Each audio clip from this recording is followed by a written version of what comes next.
ಇನ್ನು ನಮ್ಮ metro ticket ದರ ಏರಿಕೆಯ ಎಫೆಕ್ಟ್ ದಿನದಿಂದ ದಿನಕ್ಕೆ ಪ್ರಯಾಣಿಕರ ಸಂಖ್ಯೆಯಲ್ಲಿ ವ್ಯಾಪಕವಾಗಿ ಕುಸಿತವಾಗ್ತಾ ಇದೆ.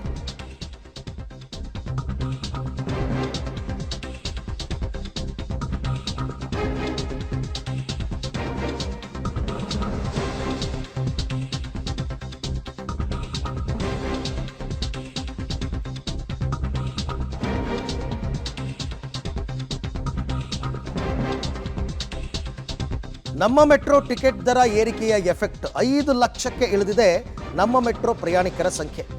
IPL ಪಂದ್ಯ ವೀಕ್ಷಣೆಯಲ್ಲೂ ಪ್ರಯಾಣಿಕರ ಸಂಖ್ಯೆ ಜಾಸ್ತಿ ಆಗಿಲ್ಲ. ಹಿಂದಿಗಿಂತ ಕಡಿಮೆ ಸಂಖ್ಯೆಯಲ್ಲಿ ಮೆಟ್ರೋದಲ್ಲಿ ಪ್ರಯಾಣ ಮಾಡ್ತಾ ಇದ್ದಾರೆ. ಬುಧವಾರ ಶಿವರಾತ್ರಿ ಹಬ್ಬದ ದಿನ 5.20 ಲಕ್ಷಕ್ಕೆ ಇಳಿದಿದೆ ಪ್ರಯಾಣಿಕರ ಸಂಖ್ಯೆ. ಕಳೆದ ಮಂಗಳವಾರ ಒಂದು ವಾರದ ಹಿಂದೆ 7.82 ಲಕ್ಷ ಜನ ಮೆಟ್ರೋದಲ್ಲಿ ಪ್ರಯಾಣ ಮಾಡಿದರು. ಭಾನುವಾರ ಮತ್ತು ರಜಾ ದಿನಗಳಲ್ಲಿ 7 ಲಕ್ಷದ ಆಸುಪಾಸು ಇತ್ತು ಈ ಸಂಖ್ಯೆ. ಸೋಮವಾರದಿಂದ ಶುಕ್ರವಾರದವರೆಗೆ ಸಂಚರಿಸುವವರ ಪ್ರಮಾಣ 7.74 ಲಕ್ಷ.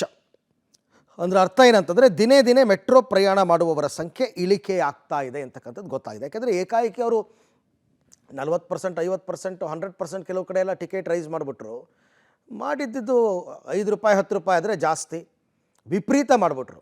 ಈಗ ₹50 ಟಿಕೆಟ್ ಇತ್ತು ಜಾಗದಲ್ಲಿ ₹90 ಕೊಡಬೇಕು ಅಂದರೆ ಹೆಚ್ಚು ಕಡಿಮೆ ಡಬಲ್ ಆಗೋಯ್ತು. ಹಾಗಾಗಿ ಎಲ್ಲ ಈಗ BMTC ಬಸ್ಗಳನ್ನ ಹಿಡ್ಕೊತಾ ಇದ್ದಾರೆ. ಕೆಲವರೆಲ್ಲ ಟೂ ವೀಲರ್ನಲ್ಲೇ ಓಡಾಡೋಣ, ಅದೇ ನಮಗೆ ಅನುಕೂಲ ಅಂತ ಟೂ ವೀಲರ್ನಲ್ಲಿ ಓಡಾಡ್ತಾ ಇದ್ದಾರೆ. ಹಾಗಾಗಿ ಪ್ರಯಾಣಿಕರ ಸಂಖ್ಯೆ ಕಡಿಮೆ ಆಗಿದೆ.